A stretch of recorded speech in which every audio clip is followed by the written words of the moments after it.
Ever wondered what makes TV so powerful in Jamaica? Time to find out. Welcome to Global TV Group 358, where television meets innovation. We're not just about shows, we're about shaping society. In Jamaica, TV keeps you informed, connects diverse voices, and supports democracy. Imagine a Jamaica where broadcasters unite, sharing data and collaborating globally. That's us, a unified voice in the TV industry. Did you know TV advertising is still king? It drives website traffic, boosts brand equity, and powers integrated campaigns. Even in an age of digital, TV stands strong, resilient in tough times. Our Global TV Deck is your treasure trove of insights and data. With charts, graphs, and success stories, it's your guide to impactful TV advertising. Curious to learn more? Visit our website and see how Global TV Group 358 keeps television at the heart of entertainment in Jamaica. Get ready to binge watch the future. Corruption is a vile disease that sucks and drains the health out of something good. Corruption in society is an evil moral infection that keeps community in the state of perpetual sickness. Corruption is a moral virus. It's so potent, it leaves its host sick, lethargic, and unable to realize and accomplish all that a well person can. Where corruption thrives, poverty and not prosperity thrives. Wealth is grabbed into the greedy, grubby hands of those who get fat on the toil and labor of good people. Corruption benefits only temporarily those who participate in it. Everyone else is a victim of the theft, the deceit, the dishonesty, and the lies that corruption feeds on. You need to know that a corrupt person is stealing from you. Corruption is filthy work and despicable acts of treachery done under the table and behind closed doors. Corruption is a disgusting shame. Corruption keeps a nation back from true development and from progress. Wise investors steer clear of a corrupt environment. They would rather put their resources into a place where the playing field of opportunity is equal for all and not bent towards feeding the financial lust of corrupt, lying, cheating, thieving politicians and government officials. How many wonderful development projects have been lost because the investors didn't want to do business in a swamp of evil? When those great projects go to another nation or to some other place, we all lose. Believe me when I tell you that corruption steals from you, it steals from all of us.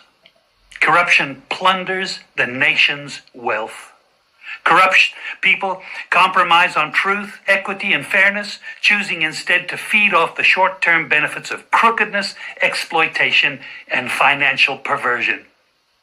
Corruption is not just a personal matter, it's a culture. It's a way of life, not just for individual people, but for companies, communities, governments, and nations. Corrupt nations, hiding behind large companies, will seek to invest in other weak nations in order to take over the assets of the nation that they've invested into. They will provide financial loans to a nation for the much-needed infrastructure, and they will do it with assets that they provide. They will sign contracts by lining the pockets of rotten government officials who participate in this kind of corruption and are then held hostage by their own deceit and greed. Corruption is nothing less than a form of theft and national robbery. A corrupt person steals from everyone in society.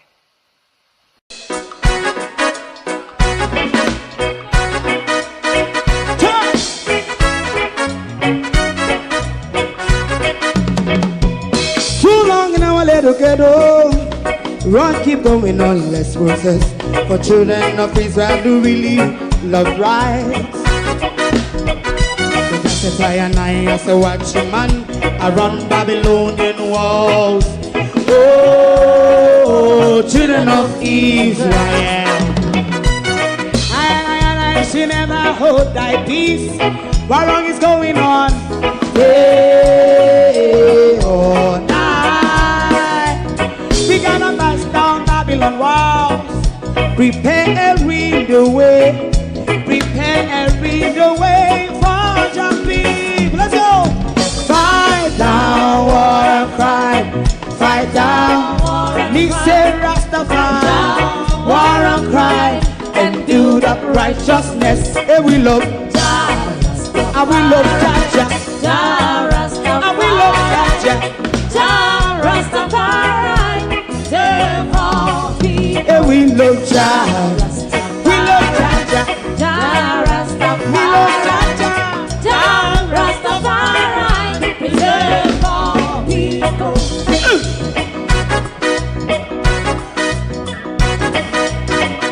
Put time away again. Listen. Yeah. Just as I say, watch your man, I run Babylonian walls. Oh, children of Israel. I should never hold thy peace, while we penalize. Hey, oh, night. We gonna bust down Babylon gates. Prepare the way. Prepare the way for Jah Rastafari. Fight down war and Fight down war and fight. Rastafari, war and crime, and build up righteousness. And we love Jah, and we love Jah, and we love Jah, Jah Rastafari. Preserve all. and we love Jah. Me love Jah. Jah Rastafari. Me love Jah. Jah Rastafari. Preserve all. Me love Jah. Jah Rastafari. Jah Rastafari. Jah. Rastafari. Yeah, the next song is going to be the last song for tonight. And then DJ Twink.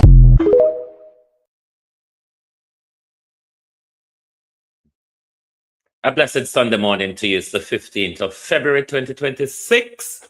Thank you for joining us this morning. We have a lot of chop and change to do this morning. Tax, oil drilling, the global diaspora war, and all of that jazz. This morning, we will tread into dangerous waters this morning. So call crowd this morning, because I have a lot to say this morning. I may be digging up old bones out of buried graves this morning, but we always exhume bodies when a problem surfaces.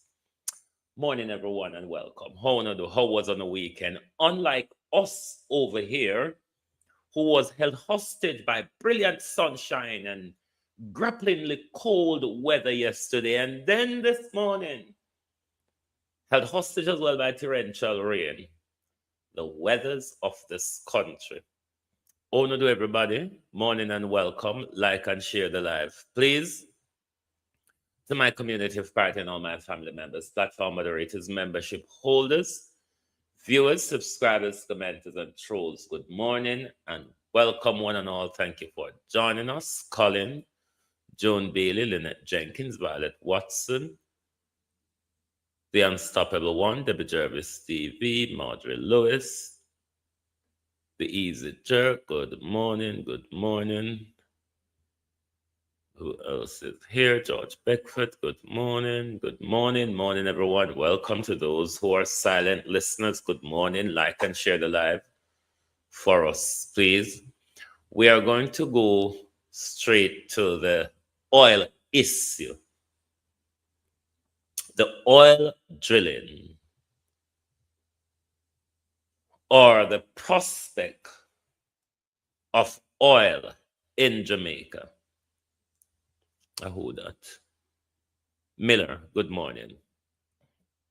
The prospect of oil in Jamaica. We all are going to die because of our hypocrisy, or we all are going to lose out because of our hypocrisy. Miranda Rado. Neither PNP supporters nor JLP supporters want to force their members of parliament to force a debate in parliament on the issue of oil drilling, oil surveys that they're not discussing with us. We know the country already a mine gold and copper without government having the conversation with us or tell us how it benefit us or if anything from that could alleviate the tax burden where the government are push on with at the moment, given the state where we're in. Remember, this whole oil drilling license thing started under the PNP. This is not a JLP thing, and we don't treat it so. It's hypocrisy to treat it like this. Both parties are lying to us.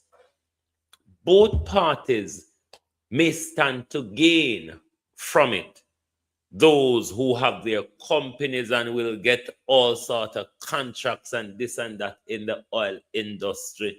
Those who might be investing quietly in all of what Brian Larkin is doing at the moment. But nobody from government want to have the conversation with us. I put out 2 articles on it yesterday. Bear with. I put out 2 articles on the oil issue yesterday. You may be asking, why does he keep putting out the article in a written form and in an audio form? It's because we're catering to everybody. There's a lot of people who are unable to read. A lot of people who their sight prevent them from seeing some of the fine fonts and things, or things are published in. So Beverly Morning, we're making sure we cater for everybody so that everybody is aware of the information we're putting out, whether you can read or not. But I beg of us this morning not to approach the issue of oil, Evan Miller, in a hypocritical way. Approach it as national interest. Approach it as national security. Approach it as both the opposition and the government lying to us. We want to know what is going on. May I go quickly play the 2 articles for you, and then what we will go to is an investor's presentation that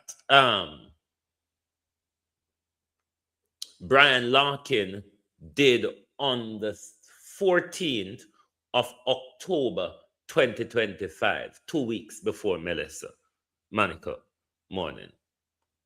2 weeks before Melissa, they had that presentation.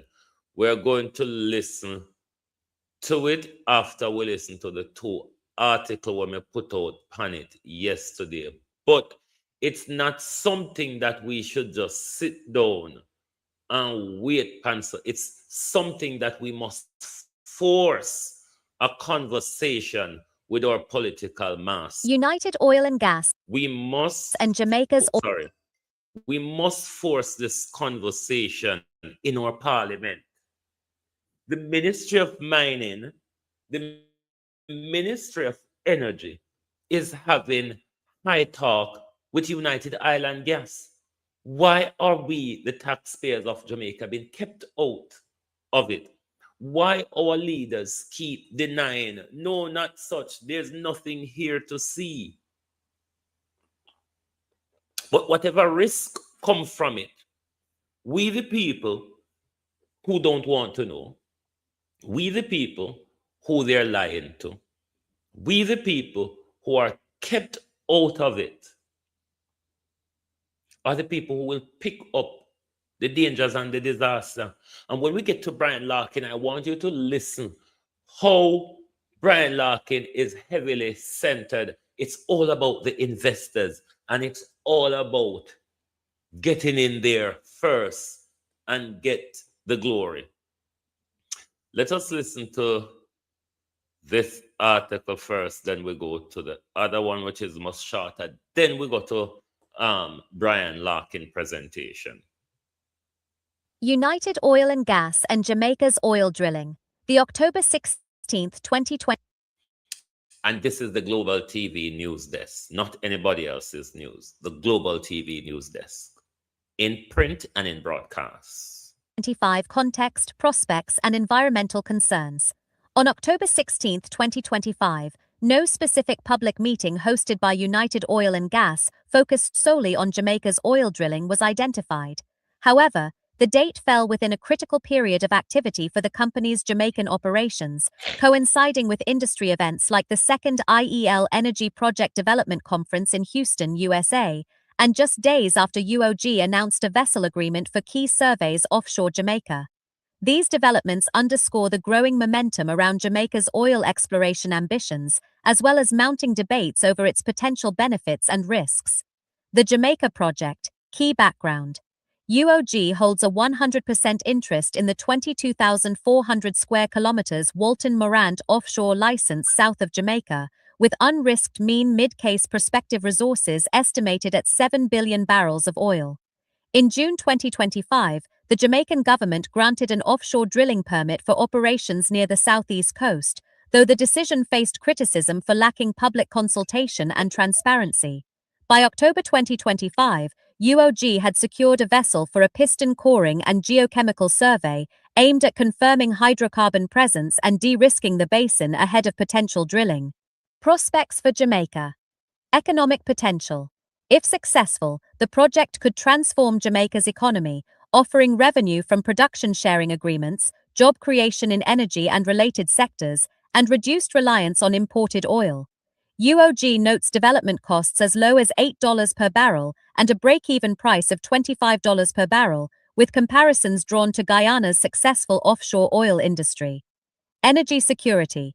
Jamaica currently imports nearly all its energy, so domestic oil production could stabilize energy prices and enhance national energy resilience. Uncertainties. No commercial discovery has been confirmed to date, and UOG remains dependent on securing industry partners to fund drilling operations. The project also faces scrutiny amid global calls to phase out fossil fuels following COP30.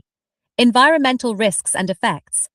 Geological hazards. Jamaica lies on active fault lines, raising concerns that drilling near Morant Point could trigger man-made earthquakes, underwater landslides, or tsunamis, with potential impacts on infrastructure and public safety. Marine ecosystem damage. Oil spills could contaminate fishing waters, harm coral reefs, mangroves, and marine life, threatening biodiversity and the livelihoods of coastal communities dependent on fishing and tourism. Similar impacts have been documented in neighboring Guyana, where oil operations have been linked to reduced fish catches and water quality degradation. Climate implications. Expanding fossil fuel production contradicts global climate goals, as oil and gas extraction and combustion contribute to greenhouse gas emissions and climate change, an issue of particular concern given Jamaica's vulnerability to hurricanes and sea level rise. Transparency and accountability. Critics, including the Jamaica Environment Trust, highlight gaps in public access to environmental data and grievance mechanisms, raising questions about how potential harms will be addressed and mitigated. Why wouldn't you, the citizen, the people who will be affected, the people around the coastline, the people in the hilly areas of Jamaica, where we can end up with landslide, tsunami, and all of that. And nobody, Debbie and how you do, nobody wants to force the conversation. Everybody ought to be writing to your MPs, phoning your MPs, texting them from your local groups and go to their constituency office. We want answers as to what is going on with the oil issue in our country. Before we go to Brian Larkin's presentation, let's listen the other clip that we've done on the matter. This is disgraceful to see how we want die in Updates on silence. stakeholder consultations and UOG's survey activities in Jamaica. Stakeholder consultations. Following the October 2025 developments, formal stakeholder engagement processes launched in early November 2025, led by Jamaica's Ministry of Energy and Mining in partnership with UOG. Key participants. Sessions included representatives from coastal communities in St. Thomas and Portland parishes, fishing associations, environmental NGOs like the Jamaica Environment Trust, and tourism sector leaders. Focus areas: discussions centered on proposed spill response protocols, compensation frameworks for affected communities, and commitments to protect critical habitats such as the Morant Cays and Pedro Bank marine protected areas. Outcomes: UOG agreed to establish a community liaison office in Morant Bay and fund independent environmental monitoring. However, JET and other groups continue to push for a full environmental impact assessment covering long-term climate effects, which the government has stated will be completed before any full-scale drilling begins. UOG's survey results, released December 2025. The piston coring and geochemical survey conducted in late October, early November 2025 yielded preliminary data. Hydrocarbon indicators. The survey confirmed the presence of thermogenic hydrocarbons in sediment samples, suggesting the basin has the potential to generate oil. However, no definitive evidence of commercial quantities was found. Geological findings. Data identified complex fault systems in the area, leading UOG to revise its drilling plans to avoid high-risk zones. The company has also committed to additional seismic testing to better map subsurface structures. Environmental baseline data. The survey collected baseline information on water quality, marine life distribution, and coral reef health, which will be used to inform mitigation strategies if drilling proceeds. Nobody wants to know. For the people in Jamaica who are colluding with this, nobody wants to know. We're going to for another 10 minutes now. This is important. It is important that we keep up with what is going on the United Oil and Gas website. It is important. They have their YouTube channel, they have their website, they have they have to put certain information. License. United currently holds 100%. Bear with. They have to make certain information public under their transparency rules.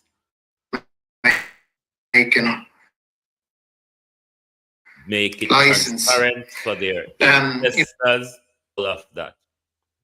The people who know less about this is the Jamaican people. The people who know less about this are the Jamaican people.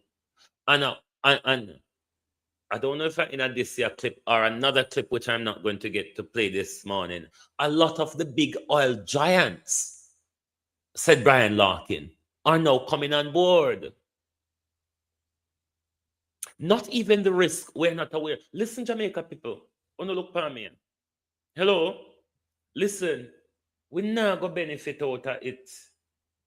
Fly high, fly low. We not go benefit out. So if we not sit down and wait past say, carrying them out, how you do? If we not sit down and wait past say, I'll find where go get rich, sad, tough. Because we never make it out of backside. We never get nothing out of backside. We now get nothing out of gold and copper. You understand?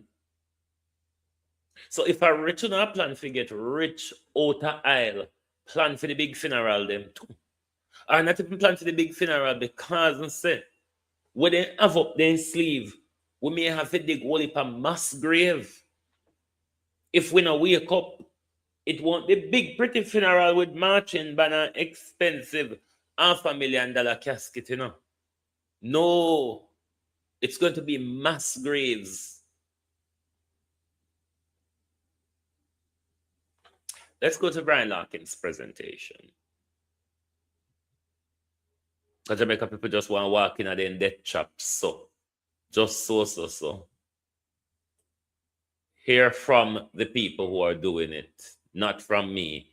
Because the Jamaica government or supporters of the Jamaica government would want to make, when we talk about this subject, it's a propaganda. What are you talking about? There's nothing to see here. But the conversation are being had in other rooms, far away from us. And we are now made aware that Floyd Green and Darrell Vaz is having high-level talks with these people. What are you talking about? We want to know. No cannot talk about we country behind we back, so. Look how much talk Andrew in with the American them and all sort of galang in a go and we don't know.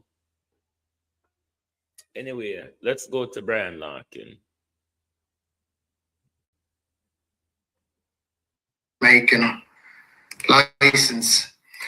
United currently holds 100% of the Walter Morant license. It's just under 22,500 square kilometers, and it's located off the southern offshore coast of Jamaica. The license covers two very distinct basins, the Walton Basin on the left and the Morant Basin on the right. One of the most exciting features about this acreage is the quality of the source rock. It's of a similar age and type to the rocks that have generated. If you notice, this basin sits in front of where Melissa just damaged with it, particularly the Morant Basin, the Walton Morant Basin.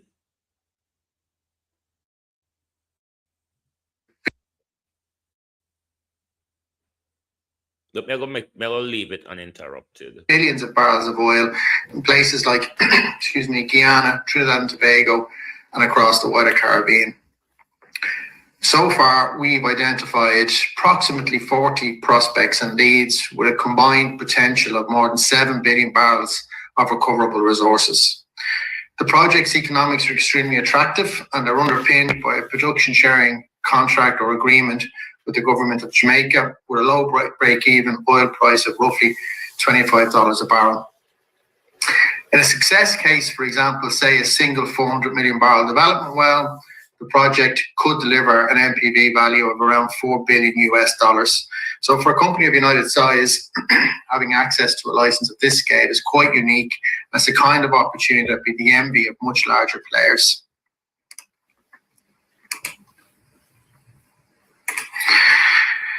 So moving to slide 4 and a quick recap on what's been achieved this year so far, and it's hard to believe we're in mid-October already. Well, it may have seemed quite quiet externally. We've been extremely busy and working very hard behind the scenes, both to de-risk the project technically and to advance our farm out campaign. Earlier this year, we secured an extension of the license through to January 2028, and that's important for two reasons. Firstly, it's a clear vote of confidence from the Jamaican government and from MSET, the ministry, in United's ability to deliver. Secondly, it gives us tenure and certainty. Globalists, when I like and share the live now, this is life and death information. This is critical information. This is not passa and baga. I'm going to get to the passa and the baga later on. Because there's issue we need to go passa and baga about. But this is important issue. We want to support the program. This is life and death. Only people them are go dead from hurricane, from earthquake, tsunami, and landslide if we allow this to continue. You remember Fifth Element Keel telling us about the Enrique Plantain garden fault zone. That's the same fault zone where Haiti sit on that gave Haiti the 2010 earthquake. All right. So the go on play. On the license, which is critical for any farming partner. They'll need to know that there's sufficient time to execute and evaluate the full work program and its results. We've also completed a risking evaluation report this year, pulling together all of the technical work from over the past year. And this has really been the highlight of the year for us for a couple of reasons. That report delivered two standout findings for us. Firstly, it verified a working petroleum system onshore Jamaica. And secondly, it confirmed that successful piston coring results offshore would significantly reduce the exploration risk and could trigger a major uplift in project value for us. This report's on our website, and I'd encourage all of our shareholders to have a read of it. We've also made real progress on permitting, securing the environmental approvals and the beach license in Q3. And excitingly, we've also signed an MOU to secure a vessel for the piston coring work, and I'll talk about that over the next few slides.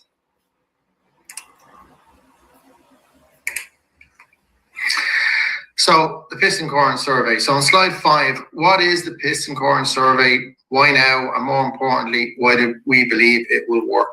So in simple terms, the survey involves collecting between 40 and 60 seabed samples to directly confirm the presence of hydrocarbons at the seabed.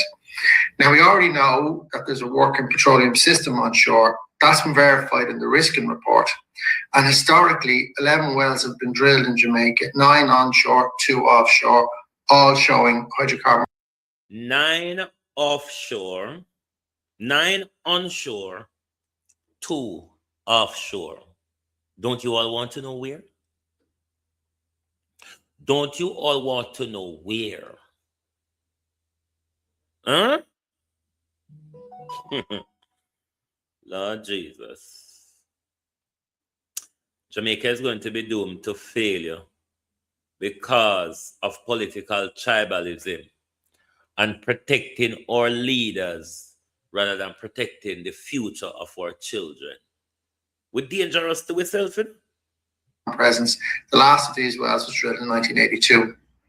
We've also identified active oil seeps onshore, and we've shared photos and videos of those across our social media channels. The goal now, particularly with the piston coring work, is to connect the dots.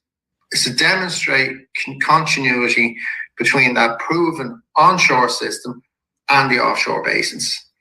Now, why are we confident that it will work? Well, we've already mapped vertical fluid escape features and seabed marks, which are strong indicators of hydrocarbon migration. Precisely, Debbie. For the last 2 years, earthquake just turn up so. And them I get more and more regular. Jamaica people don't want to know. Listen, you see Melissa play a thing, you know. Melissa a play a thing to what's to come. You hear how long we want to know? You hear how long we want to know. Melissa, we still away in a dot and mud and gore. A play a thing to what's to come. Sit down. Wanna sit down and play with on a life, Jamaica. Sit down and play with in a life, Leonie Denton morning. Sit down, Jamaica, and play with your life. How much drilling onshore and how much drilling offshore. And for the last 2 years, we've been having regular earthquake. We get stronger and stronger. Nobody cares. Nobody cares about no children. We don't have hospital, you know. We don't have hospital. If we get a 2010 Haiti situation, we are doomed to failure. We will have mass graves upon mass graves upon mass graves upon devastation upon. Melissa was a baby to what's to come if we don't stand up and stop this oil drilling on this dangerous fault line where we sit down, pan. We're going to die in numbers we've never seen in Jamaica before. The satellite imagery also shows repeated slick anomalies, suggesting that there's active seepage, and amplitude data indicates potential source intervals. So in short, if this program confirms hydrocarbons at seabed, it will provide evidence that there's an active petroleum system offshore Jamaica. And this would materially reduce geological risk.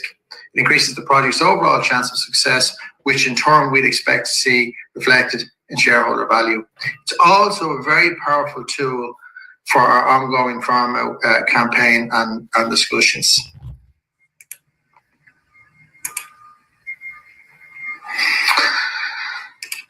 So where are we? On slide 6. On slide 6, you can see photographs of the piston coring equipment on either side and a schematic image in the center showing how the process actually works.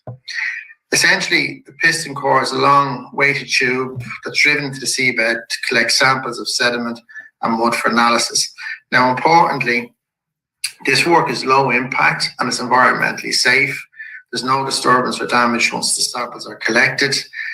And to be honest, there isn't really much more to add to this. It's a fairly straightforward, simple piece of work, but it delivers high value results.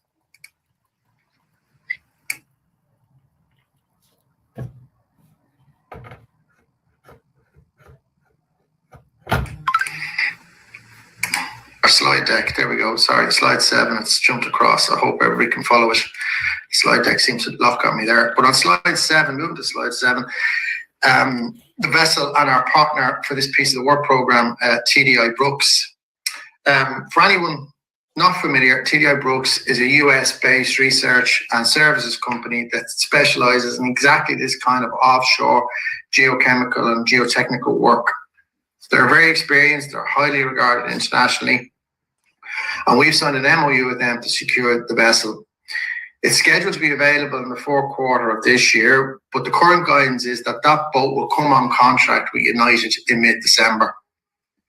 The survey itself should only take about 2 weeks, and we expect to receive results in early Q1 next year. So it's a very short time frame for shareholders. There's also a significant cost saving by doing this work now.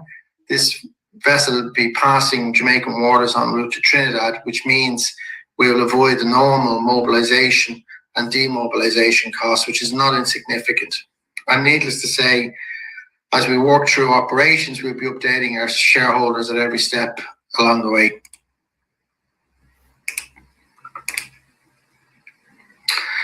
Slide 8 looks at the risking uplift in a bit more detail and the commissioned risking report that we published just a couple of weeks ago. So as part of the mandate, we asked Lapidus to independently assess the piston coring program and the potential value that it could unlock for us. Excuse me. I've had a head cold for the last few weeks. I'm trying to shake off, so I do apologize if I'm a bit croaky. But the results of this independent risking report were excellent. The Clevery prospect's chance of drilling success improved from 1 in 5 to 1 in 3, and Oriel improved from 1 in 8 to 1 in 5. Now, as I've mentioned earlier, positive piston coring result would further de-risk the entire offshore play for us, effectively joining the dots between the verified onshore system and the offshore basins. And importantly, this uplift isn't just limited to those 2 prospects, it extends across the wider license. And if this work is successful, and we believe it will be for the reasons that I've outlined a few moments ago, this would represent a genuine step change in value, both for the project and therefore you would expect for our shareholders.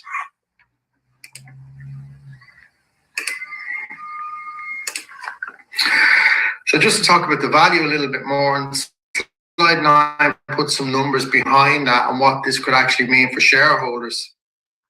So according to the Tennyson research note published in July 2024, Clevery was valued at about $83 million net risk to United, and that was based on a 19% chance of exploration success. Now, I don't want to bamboozle anybody with numbers here, so stick with me, but the new risking report updates that success chance to 32% following successful piston coring survey.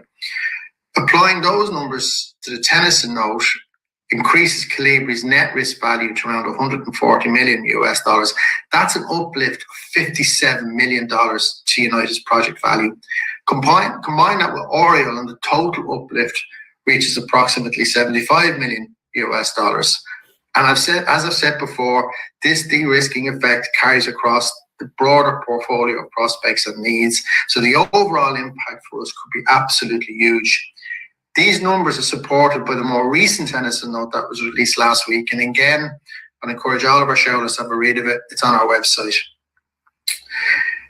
The recent equity raise that we announced last week is specifically to fund this work. The unstoppable one may agree with you. I said the same thing to Debbie last night. I'd rather die at home than die in Cornwall Regional Hospital. Like, seriously. Denise Hilton morning. I'd rather die at home than than die on the floor in Cornwall Regional Hospital, which we will get to in a bit. To unlock this value for our shareholders now, beyond the immediate technical results, the survey will also add real momentum to the farm-out discussions, both technically and commercially, and we don't have to wait that long for the results. As I've said, we should have the results Q1 next year, so it's a very short time frame for shareholders.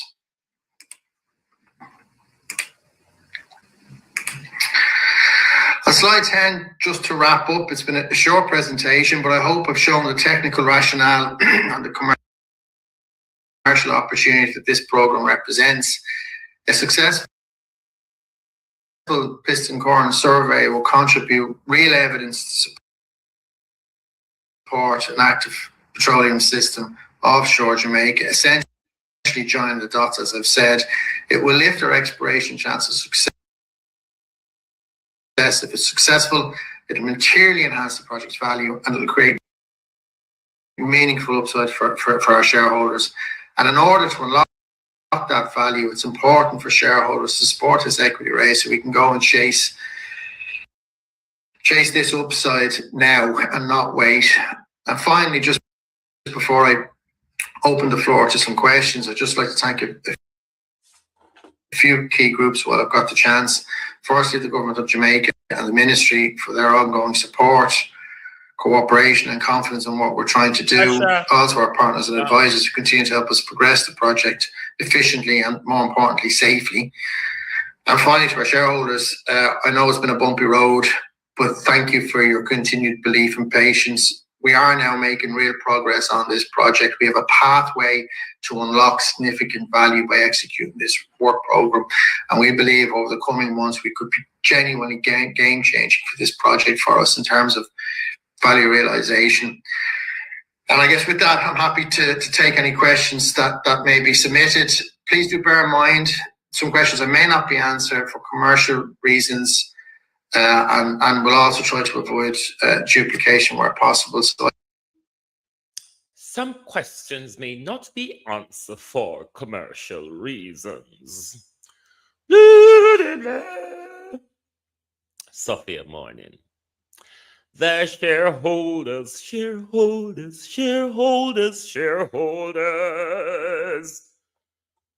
Andrew Holness have questions to answer. Darrell Vaz, who have questions to answer. Floyd Green have questions to answer.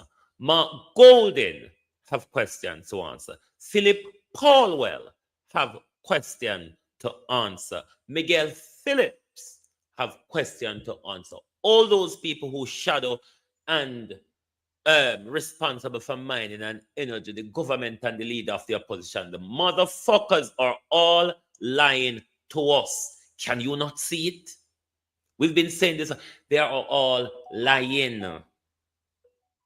There are dangers for you and all of us wrapped up in those lies. Don't you want to know more, Devante Morning? Don't you want to know more about the oil, about the drilling? The opposition and the government have questions to answer. This whole shenanigan started under the PNP, stepped up under labor rights. The risk is wide open in front of us. Earthquake, I won with it 2 years now. I become more frequent and I get more stronger. Nobody wants to know. Nobody wants to force a debate in our parliament and the matter. We're not going to go in a mass grave, you know. Because if we don't make it through the earthquake, Cornwall Regional Hospital, I'm going to kill her. So just prepare for the mass. If you don't prepare for stand up and protect a future generation, protect with community, protect with life, protect with environment and with livelihood, we will die horribly. It's just the truth. The question and answer bit is on my website. You can go to the website. That bit is there. The question and answer session is on the website, because we don't have time to play it this morning. There's more things we need to do. But nobody no want to know. We just want dead in a peace, so. We're just willing to chew up it all because it's about we're political masters. Because they're not leaders, you know. None of them are leaders.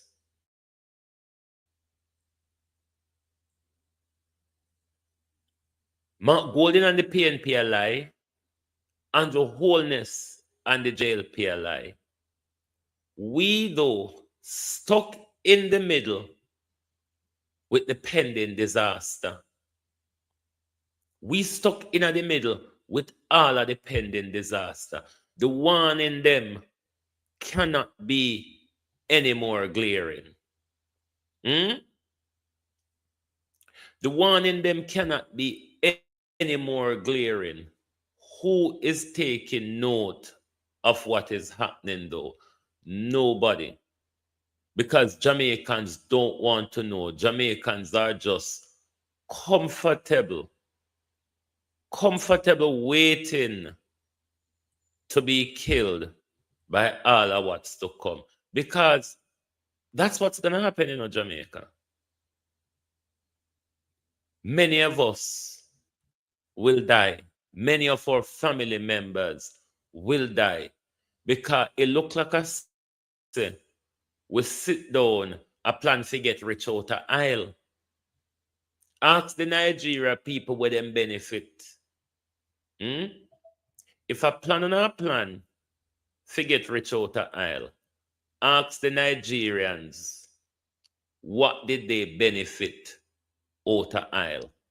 We cannot continue to approach all of this in silence.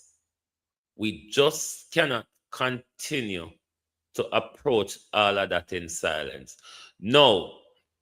Some of you are on the app. When we release an article, you get it straight away. When we publish it on Facebook, some people have a link that leads them to the website.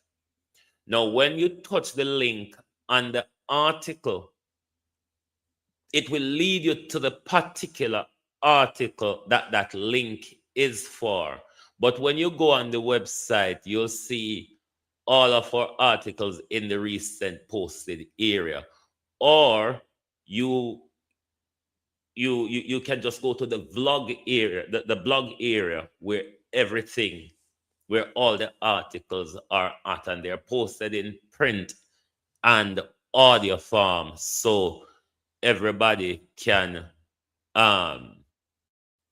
those are you on your mobile. It will be 3-stroke to your right. When you touch that 3-stroke to your right, it open up the drop down box and it allow you to go through the different articles.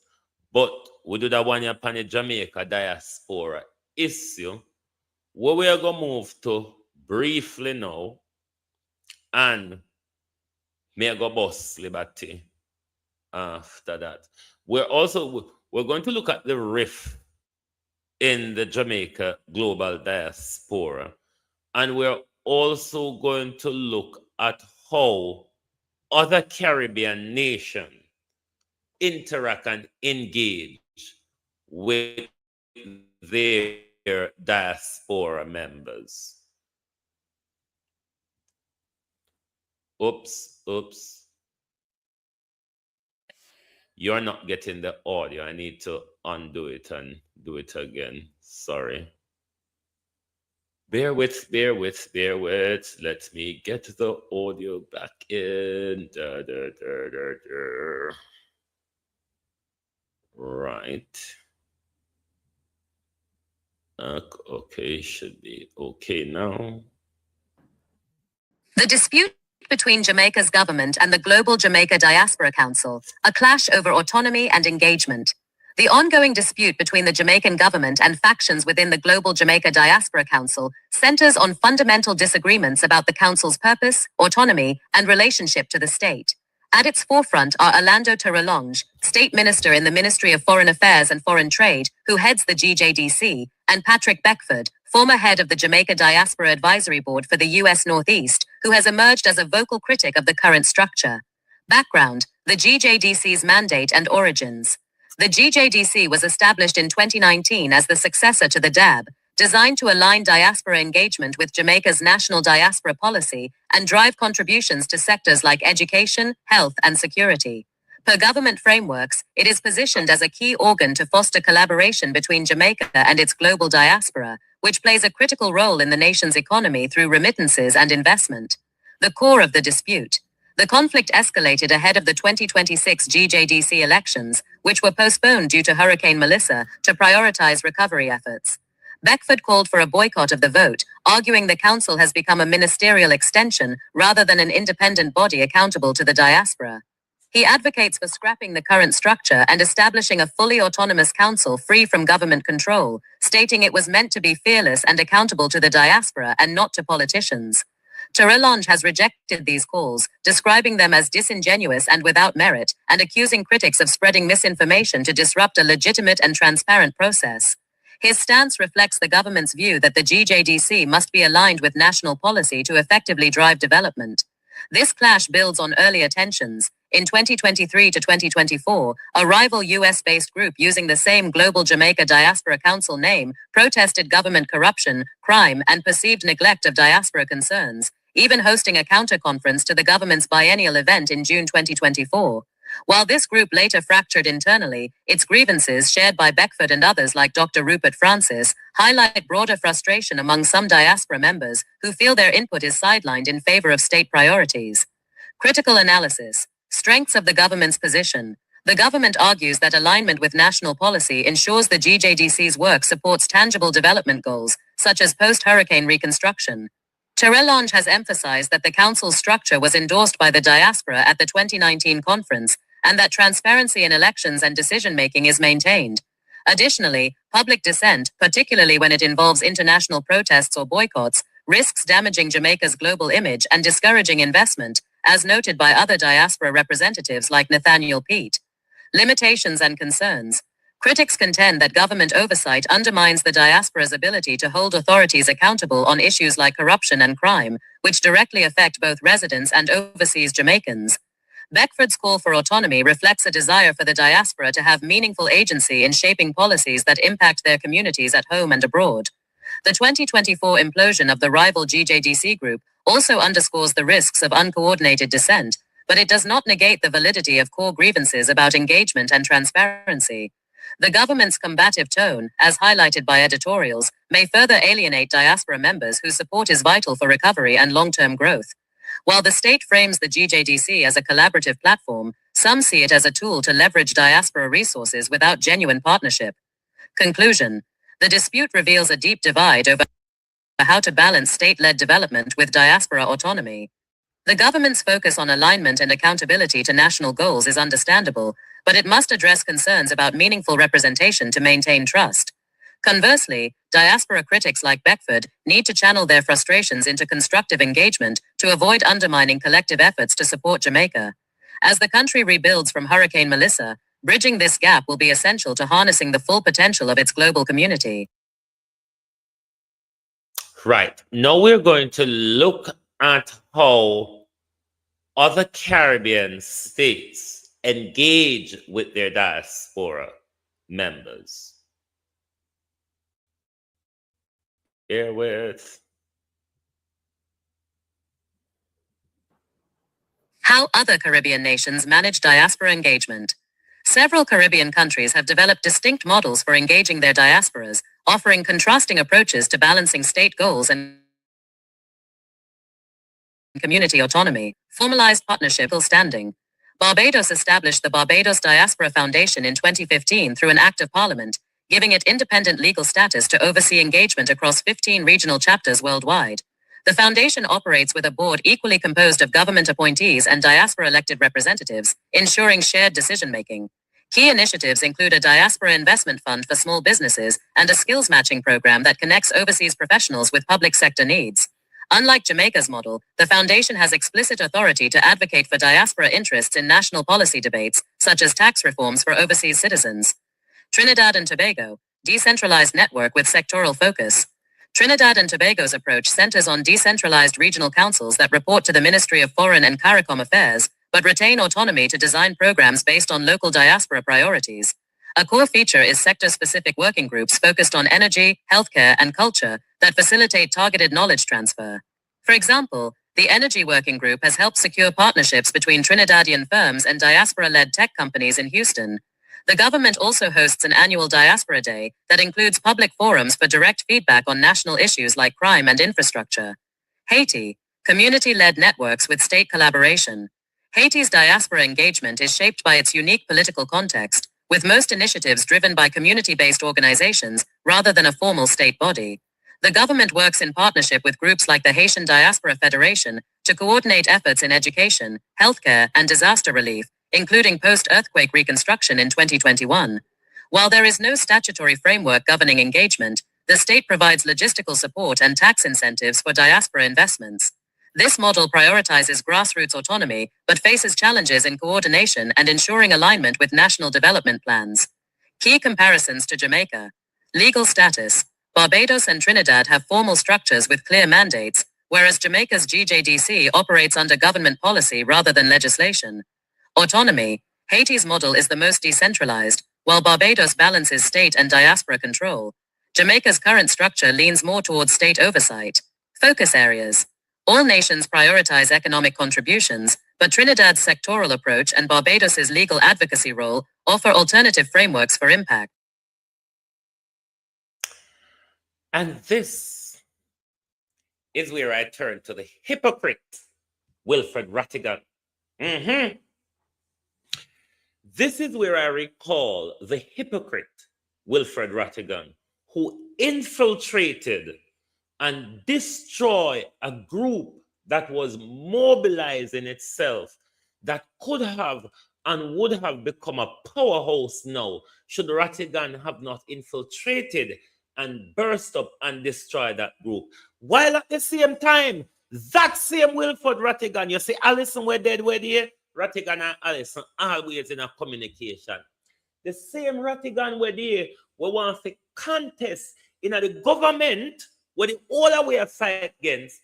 Rattigan want contest figure bungle up with Kamina Johnson Smith and Terry Long in the hypocrisy. The hypocrisy of these people and them self-aggrandizement, because it's all about them. Me wonder all the while if Rattigan is not a JLP infiltrator, because Rattigan infiltrate the group. Rattigan destroy the group. A group that could have been doing so much good right now. Rattigan infiltrate, Rattigan destroy and chew it down pan dot. And the same hypocrite Wilfred Rattigan now want to figure run in a diaspora. Uno see the cross-border hypocrisy them wanna invite, but you see when me talk, you see to my chest broad, me not have to capitulate to nobody when me feel like put my mouth and bust it up. Rattigan is a hypocrite, a wicked, a thief, liar, and a con artist. Because he go mash up the group to earn money out of it. Whether last year when Rattigan, I told me no want the war, you know. When Rattigan them organized something in Jamaica last year, yeah? Rattigan say I go tell you 2 days before, say because I'm goat, doctor say he can't travel. Was it not the same thing Rattigan tell you no? Me say I want to leave these people to care no God help, because you see uno sleeping idiot Jamaicans, uno stuck to the people them when have no interest in uno learning. Uno stuck to the people them where go dig out on a blood clot pocket every day. But when it comes to teaching uno and go no information for uno survive with, uno run down over Rosalie paid for the mix up. Uno are got dead. Jamaica people. Families and friends. Because it's what uno working towards. Uno love the mix up on social media. Uno love the dress up people them will come with necktie and all these bumbo pussy blood clot nonsense. Me say, hey, uno Jamaica people, me angry at Iggy phone, you know. Anyway, we could go over Christopher Tufton, because Christopher Tufton have it all prepared. Sit down and wait for no. Christopher Tufton, yeah. Christopher Tufton have it all worked out. Uno go dead. Can I love fuckery? I don't love nothing good. I don't love when people talk to you nicely. If I that you not go love me for continue to hate me. Me never got. So you guys talk to took a nobody trip to nice. the Montego Bay Hospital. School, go knowledge and information to people. Me never got school go learn to talk nicely. So if we now come around here for the manners and all them nice thing there, and people for coerce on the dirty egos and all of them bumbo clot jazz there, don't come around here. It's not here. It's not the right place. This is not the nursery for faint heart. This is not the nursery for faint heart. Because when the tidal wave come, they call it tsunami. My grandmother used to call it tidal wave. When the tidal wave come, when the earthquake come and all of this something them, it'll go worse than my bad word and my dirty behavior. So if I that no problem, go on, go die in peace and leave me alone. Make me rot it out to the end. All right? Dr. Tufton have it all stored up for you. If you not think, if you not cannot tolerate my mouth, go and go tolerate Cornwall Regional Hospital. Who's holding you back? No, like literally, who on earth is holding you back? You can't tolerate my mouth. Go and go tolerate Tufton Hospital. Me not hold you back. Me on go show you where they before you go, idiot. I'm fed up of Jamaica people. When I say fed up, I mean fed up.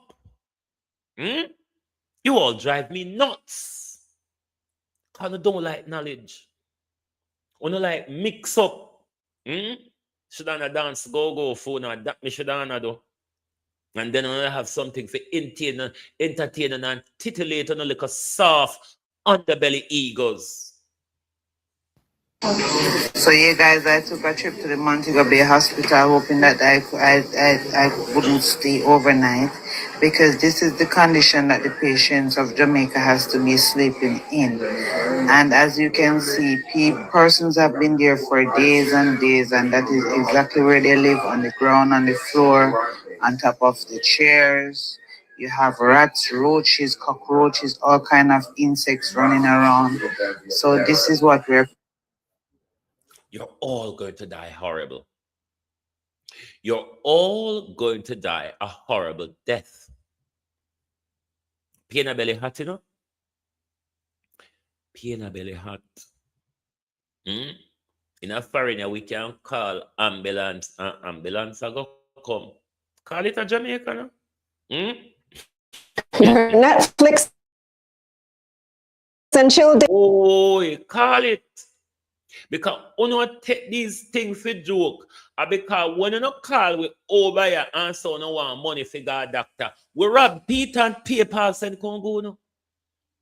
If we ever fit top, pick up the pieces, we can't even survive a foreign to bomber clots. We can't even survive. Because we have to run with life, yeah. And we have to run with family and them at home. Yes, I saw you go for most away. The reason why I'm upset over Ratigan and this thing, Jamaica people not standing up. Us in the diaspora is standing up. When Ratigan take that organization and infiltrate it and mash it up to the date where him and Wayne Lonesome is not talking much friend over this same old shenanigan now. With Ratigan and his mouth, we just fly like a bee just with everybody business. And he's so and he little laba gal mouth galang in. mash up the group, and want go contest in a Terry Long them election. Terry Long them were a dictator to the Jamaica Global Diaspora Council. What voice are we going to have joining with the same government where we are fight against dirty thief in Rattigan, with thief off the people their money to live your high blood clot life, and now you can't produce no result, and you can't produce no tax document, thief in Wilford Rattigan. Anyway, go on about your business this man, and next thing they come start fling stone through your window and all that jazz. But yes, me have to talk. Me a talk. Let's go to Andrew Holness, friend, and the tax. Why? If we don't like it, just hit over your head like when we do aid up a story till daylight to take off the sheet off of your head. That's how it go. Me not tell no lie. Me not talk to no for no like me. Me not talk to no for suit no ego. Me say what need to be said. You don't want to hear it? Take something in your ears and move on. My duty is to talk. And that me go to school, go learn fido. Talk. Anybody where you say go to school, go study law. If you don't come out making nice, you learn fuck all when you were there. If you come out and you not make no nice, you never learn nothing there. Your Netflix and chill dates are about to get more expensive because Jamaica's government is going to start taxing soda and Netflix. I'm Kalila from Money Media, giving you money news for the Caribbean. So the Andrew Holness administration is about to do something they haven't done in a decade: implement new taxes. And it's one of those things where I'm disappointed but not surprised. Hurricane Melissa was historic, record-breaking, devastating, all the adjectives.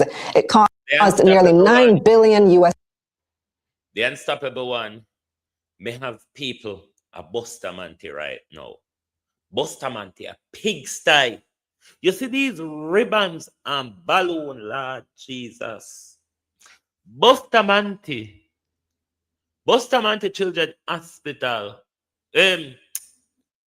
What the hospital name? The children's hospital name. Whatever the children's hospital name in Jamaica, it's a pigsty. Me have people there right now, and my family, them life, may I protect me no go load and blaze and all sort. Pigsty.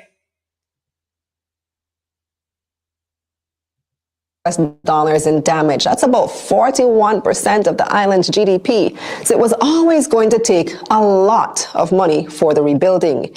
And although the island has benefited from international help, we still need more for the rebuild, plus funds to carry on the government's regular functions. This either has to come from debt or taxes.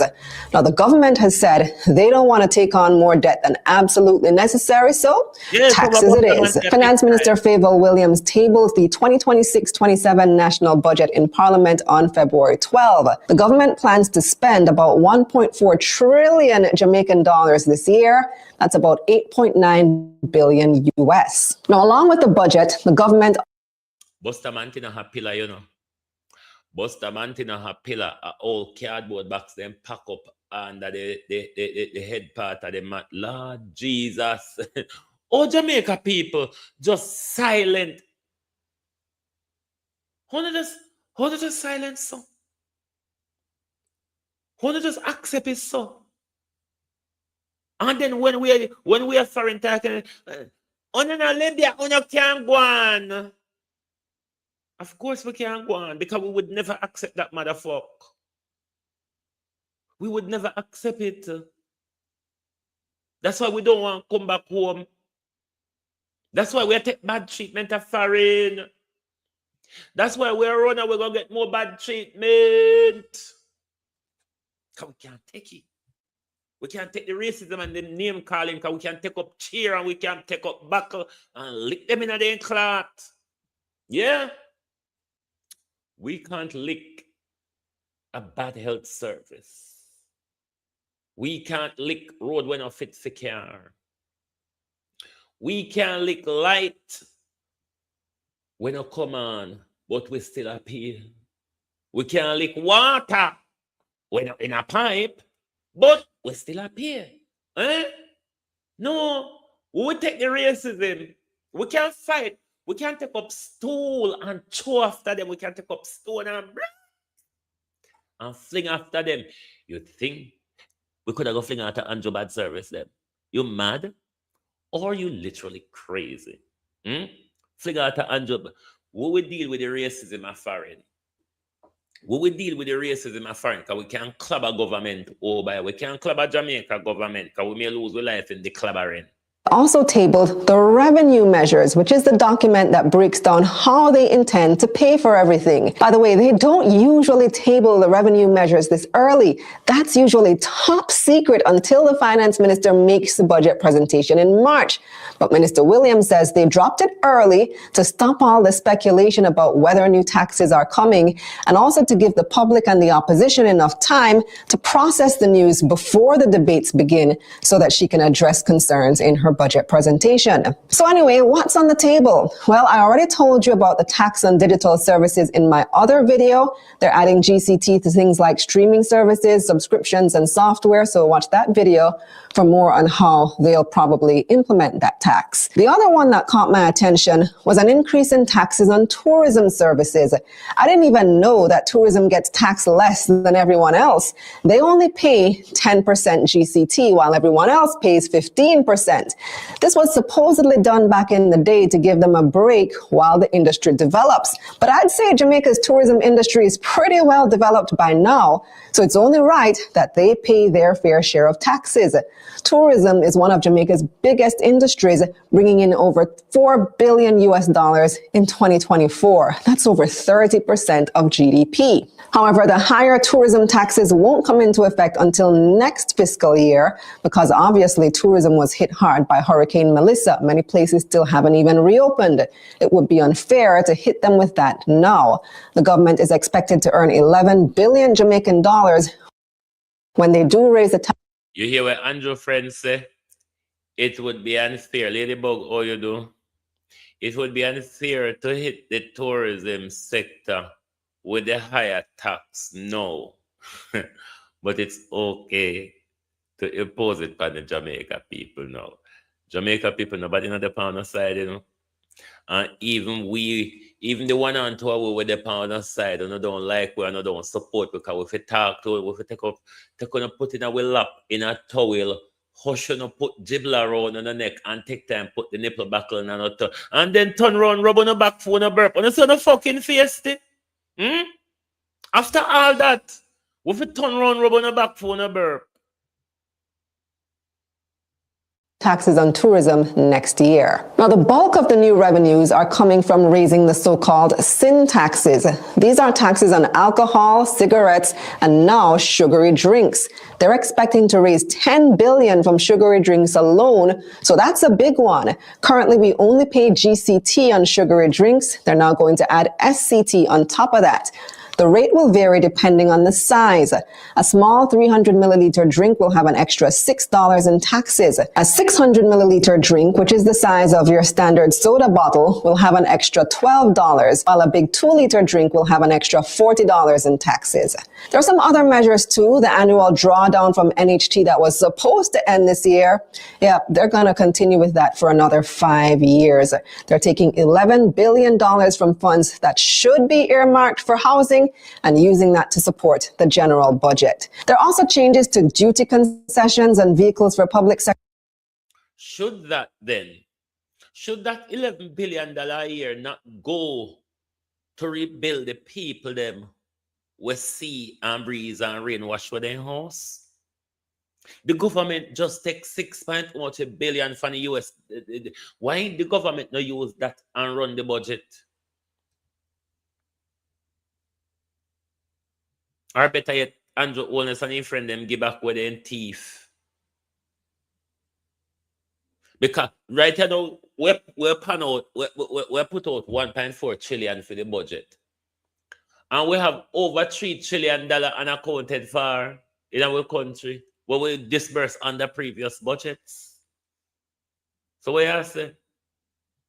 Sector workers and a change to the Environmental Protection Levy. But we'll learn more in coming days when the budget debate gets underway in March. And that's the bottom line. So, what? The bottom line. Tax arrears. Isle a jail which presents environmental risk.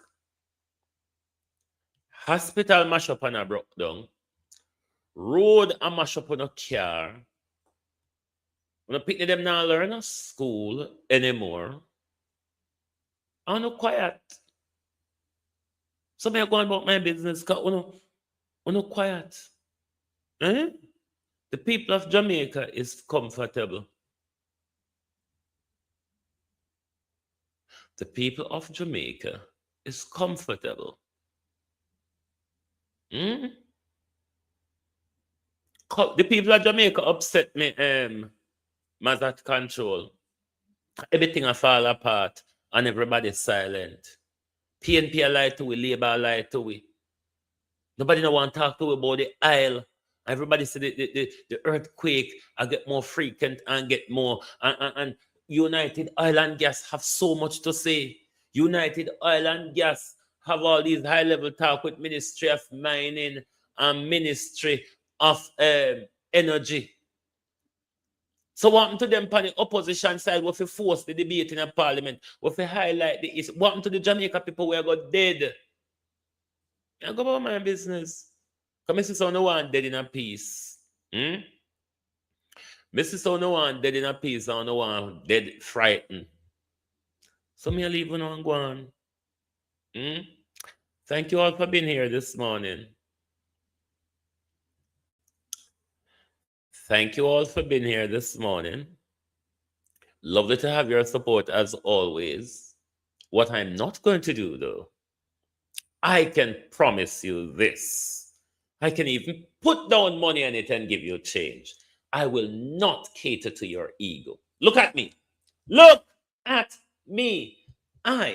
This idiot, this modern day fool, will not cater to people's ego. When things are to be said, I am going to say it. If it costs me, I am still going to say it because it is to be said. Too much quietness now. Too much quietness. Right now, we should have Labour and PNP work together as mighty hell to take with under this pedophile kingdom where we're wrapped up into and say the all now. Anyway, go on about your business. Next thing then come start throw stone through your window. How you're not on a manners and you don't have no behavior and all of that jazz. But ask your nurse, ask your hospital if they have manners. Ask your road, your light and your water if they have manners. I'm sure I treat you better than your government. Because the things I tell you, your government will never tell you them.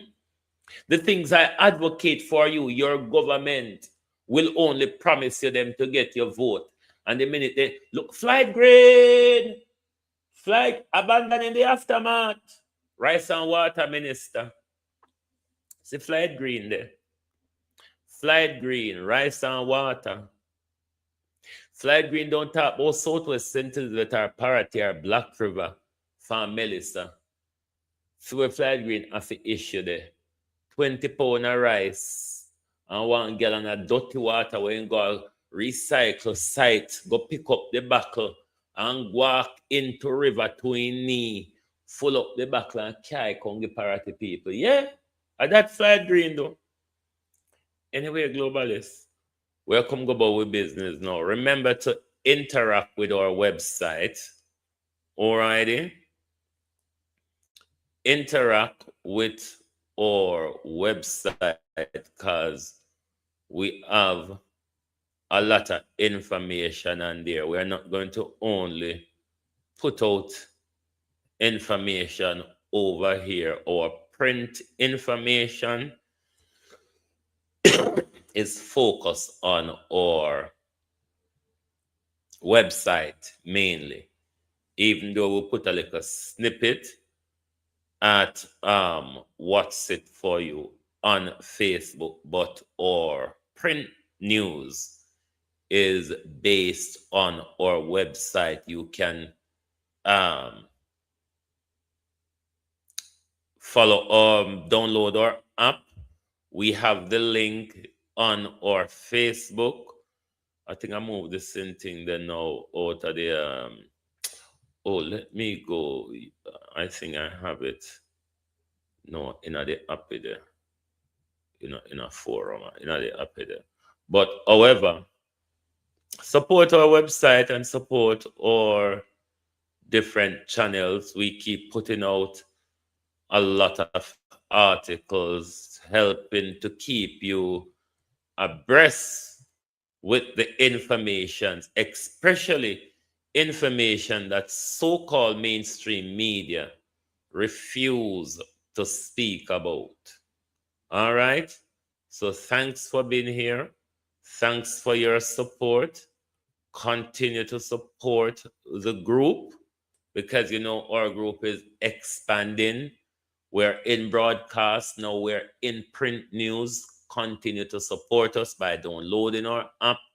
And when we put out with information, you read them and you share them. All righty. Thank you.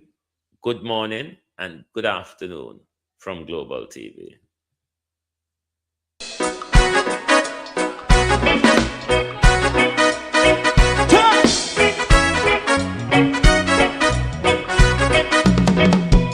Too long in our little ghetto, run keep going on, let's process. For children of Israel do really love rights. So just as I and I as a watching man, I run Babylonian walls. Oh, children of Israel, I should never hold thy peace. What wrong is going on? Hey, oh, night. We gonna bust down Babylon walls. Prepare the way. Prepare the way for your people. Let's go. Fight down, war and crime.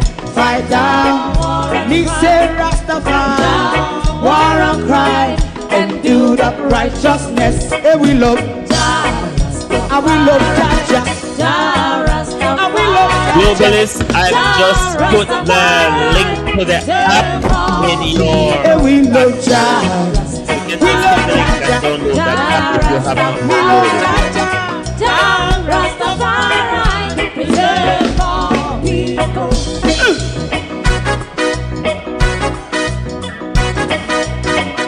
Put time away again. Listen, yeah. So just as I and I as a watching man, I run Babylonian walls. Oh, children of Israel, I should never hold thy peace, while we penalize. Hey, oh, night. We gonna bust down Babylon gates. Prepare the way. Prepare the way for Jah Rastafari. Fight down war and crime. Fight down war and crime. Rastafari, war and crime, and build up righteousness. And we love Jah, and we love Jah, and we love Jah Rastafari. We love all, and we love Jah. Me love Jah Rastafari. Me love Jah Rastafari. Preserve all. Me love Jah Rastafari.